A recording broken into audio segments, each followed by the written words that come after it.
Application of differentiation বা অন্তরীকরণের প্রয়োগ। লাস্টের লেকচারে আলোচনা করেছিলাম এই নিয়ে কিছু বেসিক কথা। আজকে এই রিলেটেড বেশ কিছু প্রবলেম সলভ করব। লাস্টের লেকচারে বলেছিলাম যে ডিফারেন্সিয়েশন বা অন্তরীকরণকে দুটা কাজে ব্যবহার করা যায়। একটা হচ্ছে ঢাল নির্ণয় আর একটা হচ্ছে পরিবর্তনের হার নির্ণয়। তবে এই যে ঢাল নির্ণয়ের কনসেপ্টটা আছে ওটার মাধ্যমে আমরা ডিফারেন্সিয়েশনকে আরেকটা কাজে ব্যবহার করতে পারি, এবং সেটা হচ্ছে স্পর্শক এবং অভিলম্বের সমীকরণ নির্ণয়।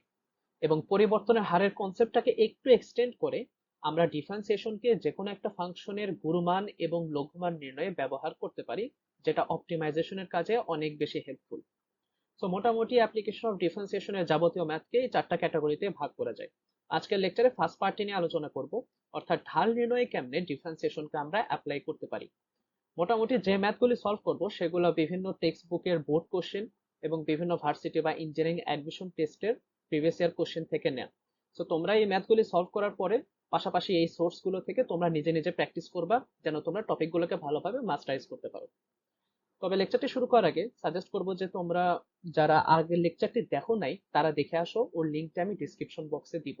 কারণ যদি তোমরা এটা বুঝতে না পারো যে ডিফারেন্সিয়েশনকে কেমনে ঢাল বা পরিবর্তনের হার বলা যায়, তাহলে কিন্তু ম্যাথগুলো সহজে কনসেপ্ট ক্লিয়ার করতে পারবে না। সো চলো শুরু করা যাক। ফার্স্টলি এই প্রবলেমটি সলভ করব। ডিফারেন্সিয়েশনের মাধ্যমে কেমনে ঢাল নির্ণয় করা যায় এটা বোঝার অনেক বেসিক একটা ম্যাথ। সো এখানে বলা আছে যে y = x - 2 এবং x + 1। সো এই ফাংশন হলো একটা বক্ররেখা। সো এই বক্ররেখার x = 2 বিন্দুতে স্পর্শকের ঢাল নির্ণয় করো। এবং আমরা জানি যে কোনো সরলরেখা বা বক্ররেখার স্পর্শকের ঢাল মানেই হলো ডিফারেন্সিয়েশন। সো আমরা যদি শুধু এই ফাংশনের ডেরিভেটিভটা বের করে x = 2 পয়েন্টের জন্য ডেরিভেটিভ বের করি, তাহলে আমরা এই পয়েন্টের জন্য ঢালটা পেয়ে যাব। সো আমাদের এখন ফার্স্ট কাজ হবে এই ফাংশনটা ডেরিভেটিভ বের করা। সো এটা ডিফারেন্সিয়েশন আমরা আসলে দুই ভাবে করতে পারি। যে ফার্স্ট প্রসেস হতে পারে যে আমরা এই ফাংশনটাকে প্রথমে একটু সিম্পলিফাই করে নিই।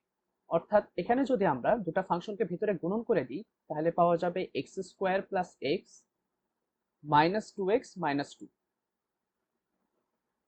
দেন ফার্দার ক্যালকুলেশন করলে পাওয়া যাবে x² - x - 2।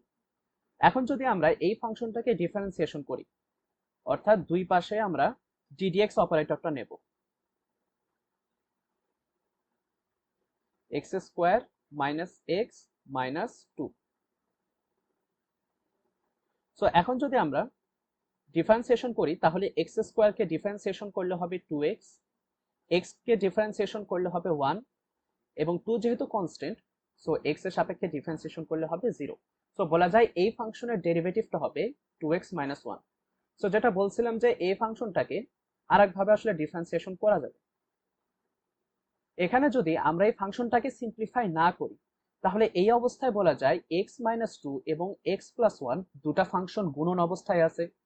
সো এখানে আমরা ডিরেক্টলি uv এর ফর্মুলা ফেলতে পারি। আমরা জানি যে x এর যদি দুটো ফাংশন হয় u and v এবং দুটো যদি গুণন অবস্থায় থাকে, তাহলে এদের ডেরিভেটিভ বের করা যায় u ddx v plus v ddx u এই ফর্মুলার মাধ্যমে। তোমরা যেহেতু সামনের চ্যাপ্টারগুলো করছো, সো তোমরা এটা জানো। তো এখন ওই ফর্মুলাটা যদি এখানে অ্যাপ্লাই করি, তাহলে বাম পাশে পাওয়া যাবে dy dx, এবং ডান পাশে x - 2 কে রেখে একবার x + 1 কে ডিফারেন্সিয়েশন করতে হবে। সো x - 2 যেমন ছিল তেমনই, এবং x + 1 কে ডিফারেন্সিয়েশন করলে পাওয়া যাবে 1 + 0। দেন x + 1 কে রেখে x - 2 কে ডিফারেন্সিয়েশন করতে হবে। সো x কে ডিফারেন্সিয়েশন করলে 1 এবং 2 কে ডিফারেন্সিয়েশন করলে 0। সো এখান থেকে যদি আমরা সিম্পলিফাই করি, তাহলে dy dx হবে x - 2, 1 দ্বারা গুণ করলে x - 2 থাকবে, দেন x + 1, এবং ওটার সাথে যেহেতু 1 গুণন অবস্থায় আছে, সো এখানে টোটালটা x + 1ই পাওয়া যাবে। সো এখান থেকেও দেখো আমরা সেম ডেরিভেটিভটাই পাচ্ছি 2x - 1। এখন যদি আমরা এই ডেরিভেটিভটা একটু খেয়াল করি, তাহলে এই যে ডেরিভেটিভ, এটা কিন্তু আসছে x এর ফাংশন আকারে। আবার ডেরিভেটিভ মানে যেহেতু ঢাল, সো বলা যায় যে এখানে 2x - 1 আমরা ঢালের একটা ফাংশন পাইছি। আসলে এমনই কি হওয়া উচিত না? প্রশ্নে যে ফাংশনটা দেয়া ছিল এটা কিন্তু ছিল একটা বক্ররেখার ফাংশন, এবং লাস্টের লেকচারে আমি অনেক ভালোভাবে এক্সপ্লেন করছিলাম যে একটা বক্ররেখার প্রতিটা বিন্দুতে ঢাল ভিন্ন ভিন্ন হয়, ফলে ওটার ঢাল হয় পরিবর্তনশীল। অর্থাৎ বলা যায় যে এই যে আমরা ঢালের ফাংশনটা পাইছি, এখানে আমরা এক্স এর যে ভ্যালুটা বসাবো সেই পয়েন্টে বক্ররেখার স্পর্শকের ঢালটা কত ছিল সেটা পেয়ে যাব। আমাদের প্রশ্নে চাইছে যে এক্স ইকুয়াল টু 2 বিন্দুতে স্পর্শকের ঢালটা কত ছিল। সো এই যে ঢালের ফাংশন, এখানে আমাদের এক্স ইকুয়াল টু 2 বসাতে হবে, এবং এই জিনিসটাকে আমরা এভাবে প্রকাশ করে থাকি dy dx at x equal to 2। So এখানে x এর ভ্যালু 2 বসিয়ে দিলে আমরা এখানে পাবো 3। সো এটাই আমাদের রিকোয়ার্ড অ্যান্সার। অর্থাৎ এই যে বক্ররেখা ছিল, এই বক্ররেখার x ইকুয়াল টু 2 বিন্দুতে স্পর্শকের ঢাল ছিল 3। সো এটা যে আমাদের সঠিক ফলাফল আসছে এবং যে ঢাল যে আমরা ডিফারেন্সিয়েশনের মাধ্যমে এফিশিয়েন্টলি বের করতে পারতেছি, এটা ফিল করার জন্য দেখো তোমাদের আমি গ্রাফের একটা কনসেপ্ট দেখিয়ে দিই। এই অ্যাপ্লিকেশনে প্লট করার একটা অপশন ছিল। সো আমাদের যে মেইন ফাংশনটা ছিল অর্থাৎ x square minus x minus 2, ওটাকে দেখো গ্রাফে প্লট করার পর এরকম একটা শেপ পাওয়া গেছে, যেটা একটা প্যারাবোলিক ফাংশন। সো এখন আমাদের এক্স ইকুয়াল টু 2 বিন্দুতে স্পর্শকের ঢালটা নির্ণয় করতে বলছিল।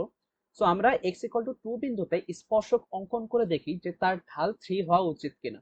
So x equal to 2 point হলো গ্রাফের এই যে এই পয়েন্টে।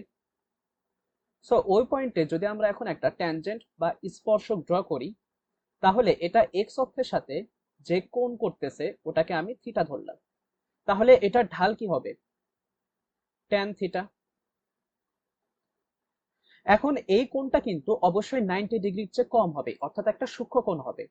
এবং আমাদের যে ত্রিকোণমিতিক ট্যান ফাংশন, তার মধ্যে যদি 90-র চেয়ে কম অ্যাঙ্গেল দাও তাহলে ওটা কিন্তু সব সময় আসে পজিটিভ। সো এই গ্রাফের x ইকুয়াল টু 2 পয়েন্টের ঢাল ধনাত্মক আসা উচিত, এবং আমরা যে ডেরিভেটিভের মাধ্যমে স্পর্শকের ঢালটা নির্ণয় করলাম ওটাও কিন্তু পজিটিভ 3 আসছে। আমার মনে হয় তোমরা এই ভিজুয়ালাইজেশনের মাধ্যমে ভালোভাবে বুঝতে পারছো যে ডিফারেন্সিয়েশন করার মাধ্যমে কেমনে আমরা স্পর্শকের ঢাল সঠিকভাবে নির্ণয় করতে পারি। তো কখনো যদি কোনো ম্যাথের জন্য কনসেপ্ট ক্লিয়ারলি বুঝতে না পারো, তোমরা আসলে এই ফাংশনটাকে যে কোনো একটা অ্যাপে প্লট করে আমাদের ডিফারেন্সিয়েশনের বিভিন্ন ফলাফলের সাথে মিলিয়ে দেখো, তাহলে কনসেপ্টটা ক্লিয়ার হবে। নেক্সট প্রবলেমে বলা আছে যে x cube minus 3xy plus y cube equal to 3 এই বক্ররেখাটি 3,1 বিন্দু দিয়ে অতিক্রম করে। অর্থাৎ এই ফাংশনের উপর একটা পয়েন্ট দেওয়া আছে এবং বলা আছে যে ওই পয়েন্টে স্পর্শক এবং অভিলম্বের ঢাল কত। সো অভিলম্বের কনসেপ্টের দিকে পরে আসতেছি, তবে ম্যাথের যে প্রথম পার্টটা অর্থাৎ স্পর্শকের ঢাল নির্ণয় করা, এটা কিন্তু জাস্ট আগের ম্যাথের মতোই। অর্থাৎ প্রথমে এই ফাংশনটার ডেরিভেটিভটা বের করতে হবে, এরপর ওই ডেরিভেটিভের ফাংশনে এই 3,1 পয়েন্টটা বসিয়ে দিলেই ওই পয়েন্টের স্পর্শকের ঢাল পাওয়া যাবে। সো আমাদের প্রথম কাজ হবে এই ফাংশনটার ডেরিভেটিভ বের করা। সো দুই পাশে যদি আমরা ডিডিএক্স অপারেটরটা নিই, তাহলে এক্স কিউবকে ডিফারেন্সিয়েশন করলে হবে 3x স্কোয়ার, দেন ডিফারেন্সিয়েশন করতে হবে 3 ইন্টু এক্স ইন্টু ওয়াই কে। সো 3 কনস্ট্যান্ট, 3টা বাইরে থাকলো। এখন এক্স অ্যান্ড ওয়াই দুটাই কিন্তু চলক।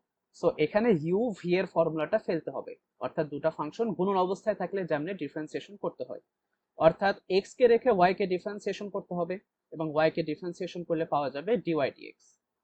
দেন ওয়াই কে রেখে এক্স কে ডিফারেন্সিয়েশন করতে হবে এবং আমরা জানি এক্স এর ডেরিভেটিভ হবে 1, so y into 1। Then y cube কে ডিফারেন্সিয়েশন করতে হবে। সো ওয়াই কিউব কে ডিফারেন্সিয়েশন করলে হবে 3y square into d y d x. এবং রাইট হ্যান্ড সাইডে যদি এক্স এর সাপেক্ষে ডিফারেন্সিয়েশন করি তাহলে এটা তো পুরো একটা ধ্রুবক, সো ডান পাশে পাওয়া যাবে 0। সো এখন এই যে ডিওয়াই ডিএক্স, এটা এখান থেকে বের করার নিয়ম হলো যে প্রথমে ডিওয়াই ডিএক্স এর কোফিশিয়েন্ট গুলো এক জায়গায় করতে হবে এবং বাকি টার্ম গুলাকে সমান চিহ্নের অপোজিট সাইডে পার করে দিতে হবে যেন আমরা ডিওয়াই ডিএক্স টা বের করতে পারি। সো প্রথমে যদি আমরা ডিওয়াই ডিএক্স এর সহগগুলোকে এক জায়গায় করি, তাহলে একটা ডিওয়াই ডিএক্স আছে এই টার্মে। সো এখানে ডিওয়াই ডিএক্স এর সহগ কত? -3x। দেন ডিওয়াই ডিএক্স আছে এই টার্মে, এন্ড এই টার্মে ডিওয়াই ডিএক্স এর সহগ কত? 3y square. অর্থাৎ বলতে পারো জাস্ট দুটো টার্মে আমি ডিওয়াই ডিএক্স টা কমন নিয়ে নিছি। এবং ডান পাশে তো শূন্য, এবং এখানে আর দুটো টার্ম বাকি থাকলো। একটা হলো এই y টার্মটা যার সাথে -3 গুণন অবস্থায় আছে।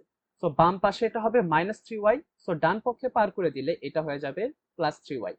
দেন এখানে আরেকটা টার্ম বাকি আছে 3x স্কয়ার, সো এটাকে যদি ডান পাশে দিই তাহলে এটা হবে -3x স্কয়ার।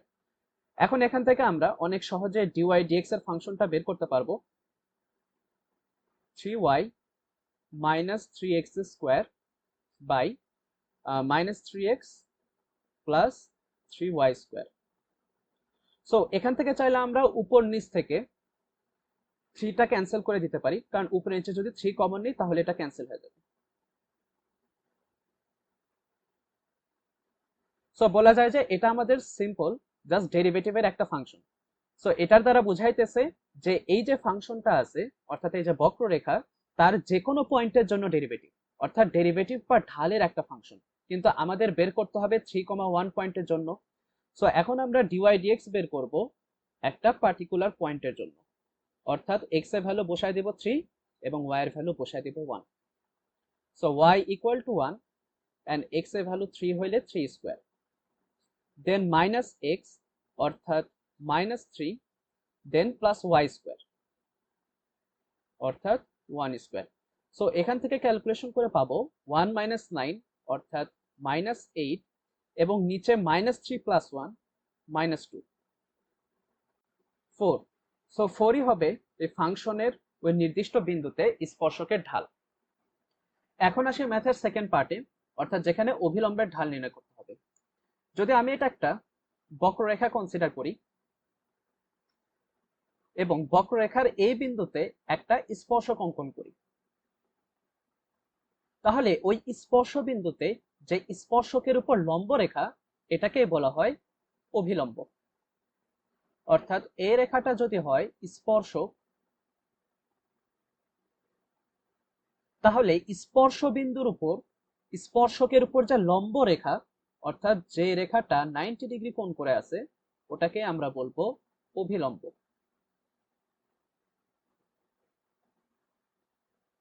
এখানে স্পর্শক এবং অভিলম্বটা হলো পরস্পর লম্ব। তো এখন যদি আমি স্পর্শকের ঢালকে বলি m1 এবং অভিলম্বের ঢালকে বলি m2, তাহলে আমরা জানি যে দুটি সরল রেখা যদি পরস্পর লম্ব ভাবে থাকে তাহলে তাদের ঢালের গুণফল হয় -1। সো এখানে আমরা তো ডেরিভেটিভের মাধ্যমে স্পর্শকের ঢালটা বের করছি 4, তাহলে এখান থেকে আমাদের যে অভিলম্বের ঢাল m2, এটা অনেক সহজে বের করা যাবে, যেটা পাওয়া যাবে -1/4। অর্থাৎ আমাদের যদি কখনো অভিলম্বের কোনো ঢাল নির্ণয় করতে হয় তাহলে আমরা স্পর্শকের ঢাল বের করব, এরপর স্পর্শক এবং অভিলম্ব হলো পরস্পর লম্ব, এই কনসেপ্টটা থেকেই আমরা অভিলম্বের ঢালটা নির্ণয় করব। নেক্সট এই প্রবলেমটি সলভ করব। প্রবলেমটিতে বলা আছে যে y = 4x³ plus something something বক্ররেখার যে সমস্ত বিন্দুতে স্পর্শকগুলি x অক্ষের সমান্তরাল তাদের স্থানাঙ্ক নির্ণয় করো। সো এই ম্যাথের কনসেপ্ট কিন্তু আগের ম্যাথগুলো চাইতে একটু ভিন্ন। এখানে কিন্তু ঢাল নির্ণয় করতে বলেনি, এখানে আসলে কিছু বিন্দুর স্থানাঙ্ক নির্ণয় করতে হবে যে বিন্দুতে স্পর্শক হবে x অক্ষের সমান্তরাল। সো এটা সলিউশন প্রসিডিউরটা বোঝার জন্য আমরা প্রথমে একটা গ্রাফ কনসিডার করি। জাস্ট একটা র্যান্ডম বক্ররেখা কনসিডার করলাম।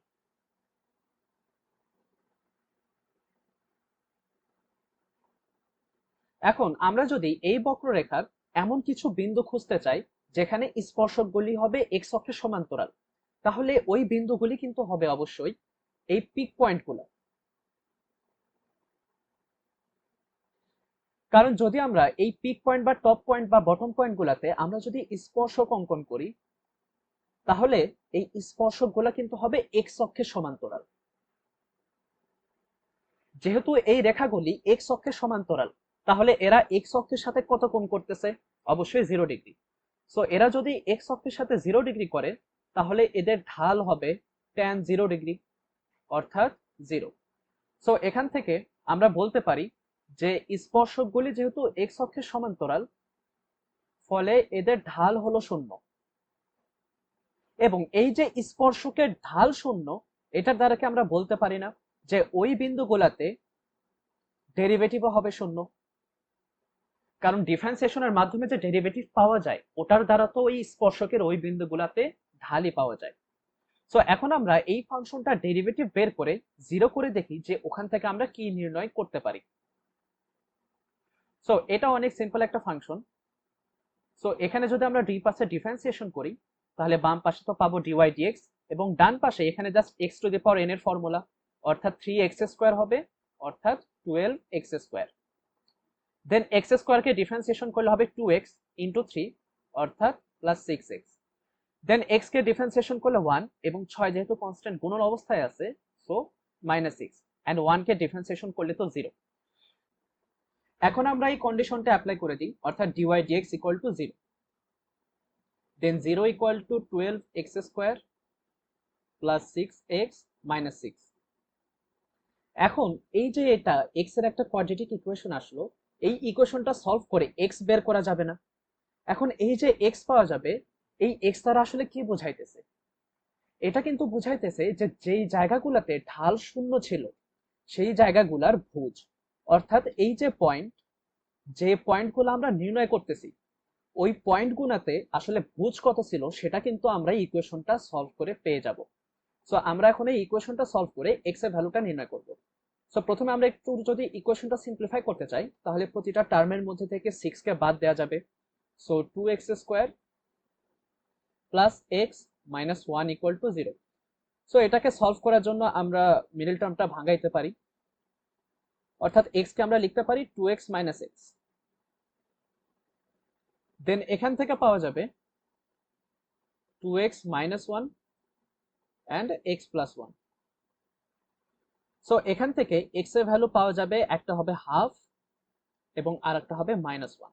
অর্থাৎ এই যে ফাংশনটা ছিল এই ফাংশনের উপর দুটা পয়েন্ট আছে, যে দুটা পয়েন্টে স্পর্শকগুলো হবে x অক্ষের সমান্তরাল। অথবা বলা যায় যে এই গ্রাফে আসলে দুটা পিক পয়েন্ট আছে, একটা টপ পয়েন্ট বলতে পারো, একটা বটম পয়েন্ট বলতে পারো। সো এখানে আমরা ওই বিন্দুগুলোর ভুজ নির্ণয় করলাম, কিন্তু যেহেতু আমাদের বিন্দুই নির্ণয় করতে হবে তাহলে এখন আমাদের এই x এর জন্য কোটিগুলো কত হবে সেটা আমাদের নির্ণয় করতে হবে। সো ওটা আমরা সিম্পলি নির্ণয় করতে পারি জাস্ট x এর এই ভ্যালুগুলো নিয়ে গিয়ে এই ইকুয়েশনে বসিয়ে দিলে। So for x equal to half, ওখান থেকে আমরা y পাবো 4 ইন্টু 1/2 কিউব, অর্থাৎ বলা যায় 1/8। দেন 3x স্কয়ার অর্থাৎ প্লাস 3 ইন্টু হাফ স্কয়ার অর্থাৎ 1/4। দেন মাইনাস 6x অর্থাৎ -6/2 বলা যায়, দেন প্লাস 1।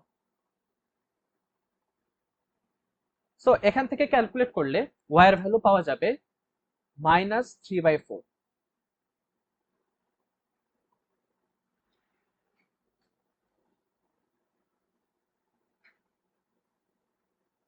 সো এখন যদি এই x ইকুয়াল টু -1 এর জন্য কোটি কত ছিল ওটা নির্ণয় করতে চাই তাহলে -1টা এখানে বসিয়ে দিই। So for x equal to -1, so আমার মনে হয় তোমরা এটা ভ্যালু এখানে বসিয়ে দিতে পারবে। আমি ডিরেক্টলি অ্যান্সারটা বললাম, x এর ভ্যালু যদি ওখানে -1 বসিয়ে দাও তাহলে ওটার ভ্যালু পাবা 2। সো আমাদের যে রিকোয়ার্ড পয়েন্ট অর্থাৎ আমাদের যে অ্যান্সার গুলা ওটা হবে একটা -1,2 এবং আরেকটা অ্যান্সার হবে হাফ কমা -3/4। সো এই দুটাই আমাদের অ্যান্সার। সো পুরো ম্যাথটাকে যদি আরেকবার সামারাইজ করি তাহলে আমাদের এমন সব বিন্দু নির্ণয় করতে হবে যারা হবে x অক্ষের সমান্তরাল, এবং স্পর্শক যদি x অক্ষের সমান্তরাল হয় তাহলে ওটা ডেরিভেটিভ হবে 0। সো আমরা প্রথমে এখানে ডেরিভেটিভটাকে 0 করলাম, 0 করে যে x এর ইকুয়েশনটা পাইলাম ওটাকে সলভ করে আমরা ভুজগুলা পেয়ে গেলাম, যে বিন্দুগুলো আমাদের নির্ণয় করতে হবে সেগুলোর ভুজ। এখন ভুজ পাইলাম, কোটি নির্ণয় করার জন্য আমরা এই ভুজগুলাকে এই ইকুয়েশনে বসিয়ে দিলাম। আমার এখানে আসলে একটু ক্যালকুলেশন মিস্টেক হয়েছে, এখানে যখন x এর ভ্যালু -1 বসাবো তাহলে এখান থেকে আসলে আমরা 2 না বরং 6 পাবো। Apologies for the mistake. So এখানে আমরা পাবো x ইকুয়াল টু 6 এন্ড এখানে তাহলে পয়েন্টটা হবে -1,6। এখন এই পয়েন্টগুলো যে এমনই আসবে এবং একটা যে টপ পয়েন্ট একটা যে বটম পয়েন্ট থাকবে এটা বোঝার জন্য আমি তোমাদের গ্রাফটাকে একটু ভিজুয়ালাইজ করি।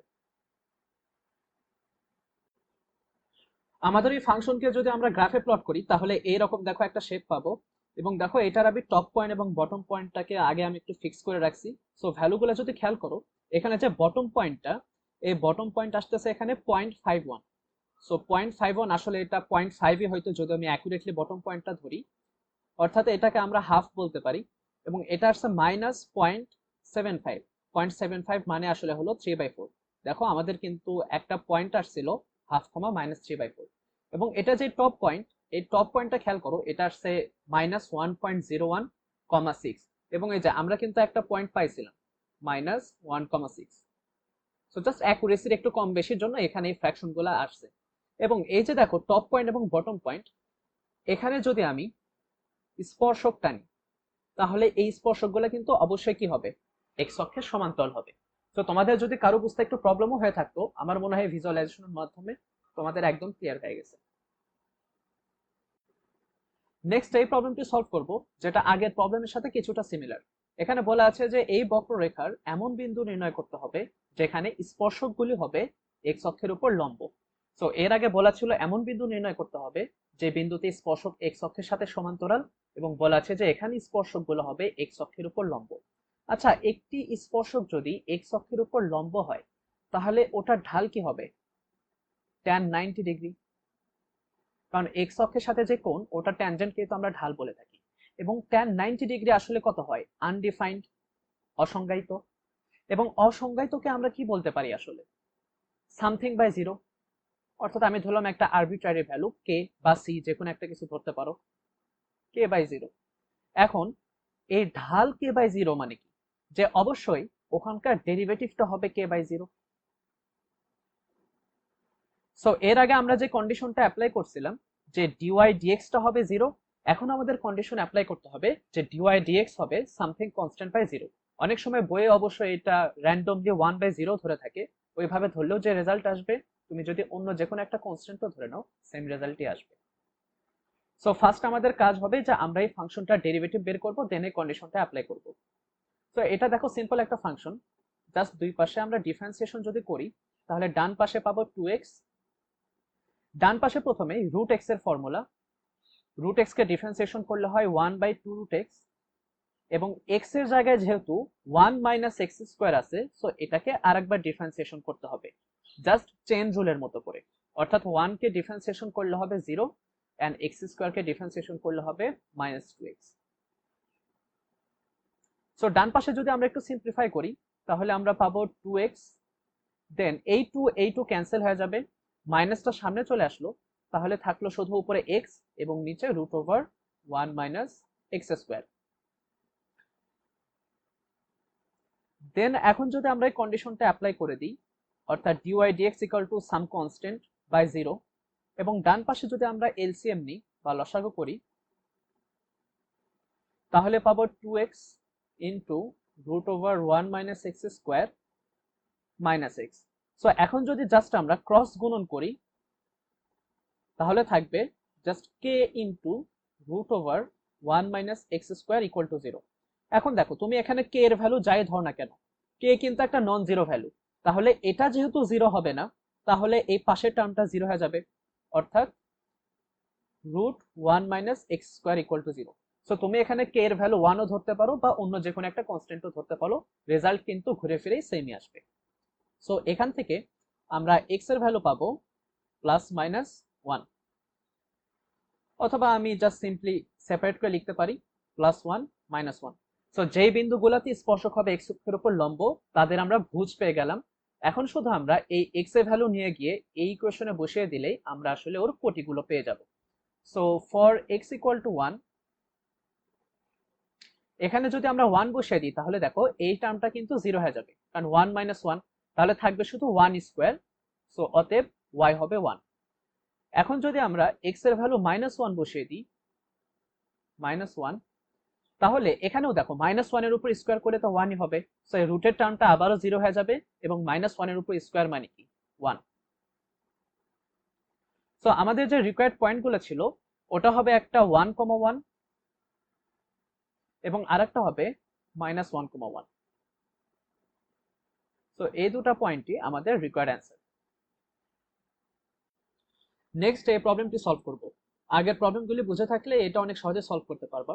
বলা আছে যে y ইকুয়াল টু সামথিং বক্ররেখার এমন বিন্দু নির্ণয় করো যেখানে স্পর্শকগুলি x অক্ষের ধনাত্মক দিকের সাথে 45 ডিগ্রি কোণ করে।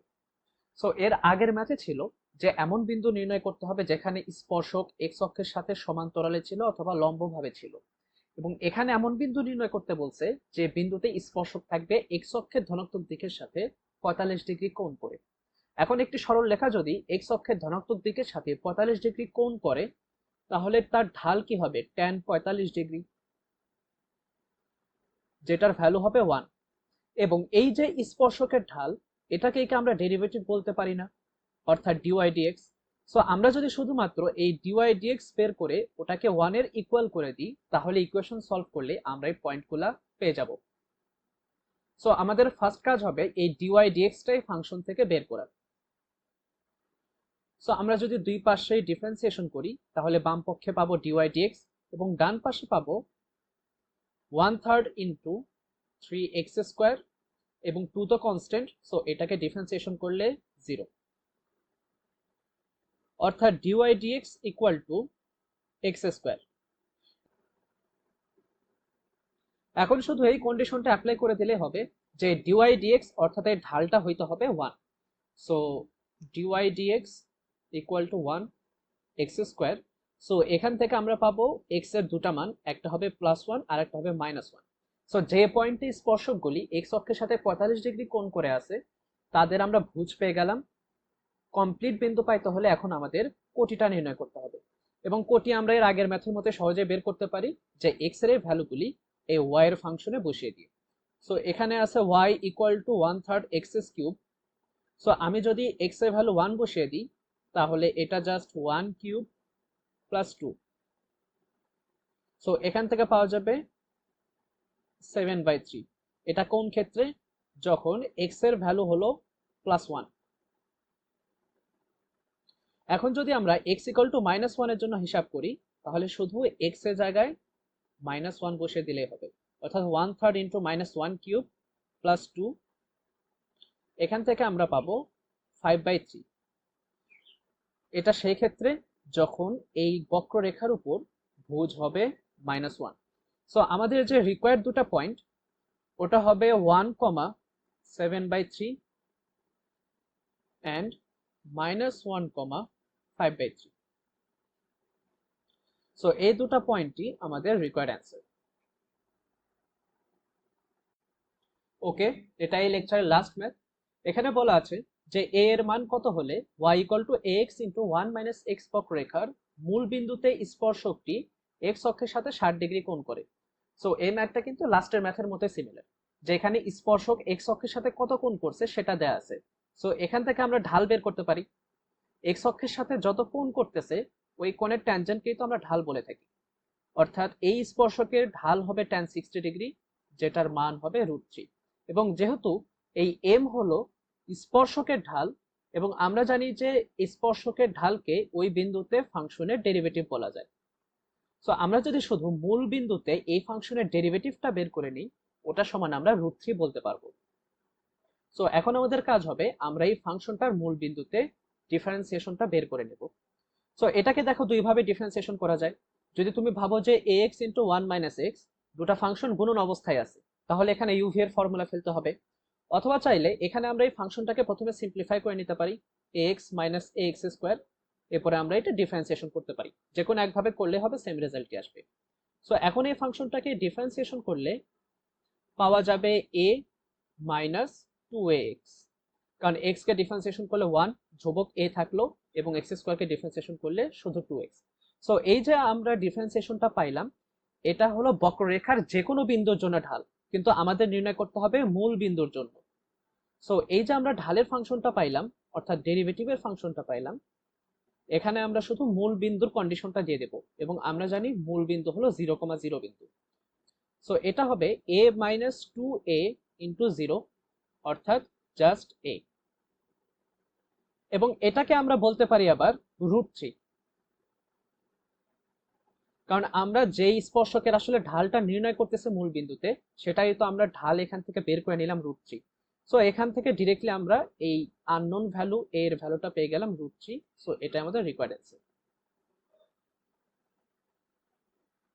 সো লেকচারটি এই পর্যন্তই। আশা করি তোমরা সবাই বুঝতে পেরেছো যে ডিফারেন্সিয়েশনের মাধ্যমে আমরা কেমনে ঢালের বিভিন্ন কনসেপ্ট সলভ করতে পারি। যেমন আমরা প্রথমে যে একটা ম্যাথ করলাম, যেখানে আমরা বক্ররেখা যে কোনো বিন্দুতে ঢাল নির্ণয় করলাম। এরপরে আমরা দেখলাম যে ঢালের কনসেপ্ট দিয়ে আমরা বক্ররেখার যে কোনো টাইপের বিন্দুও নির্ণয় করতে পারি। নেক্সট লেকচারে আমরা দেখব যে ঢালের মাধ্যমে কেমনে স্পর্শক এবং অভিলম্বের সমীকরণ নির্ণয় করা যায়। তো সবাই ভালো থেকো, আল্লাহ হাফেজ।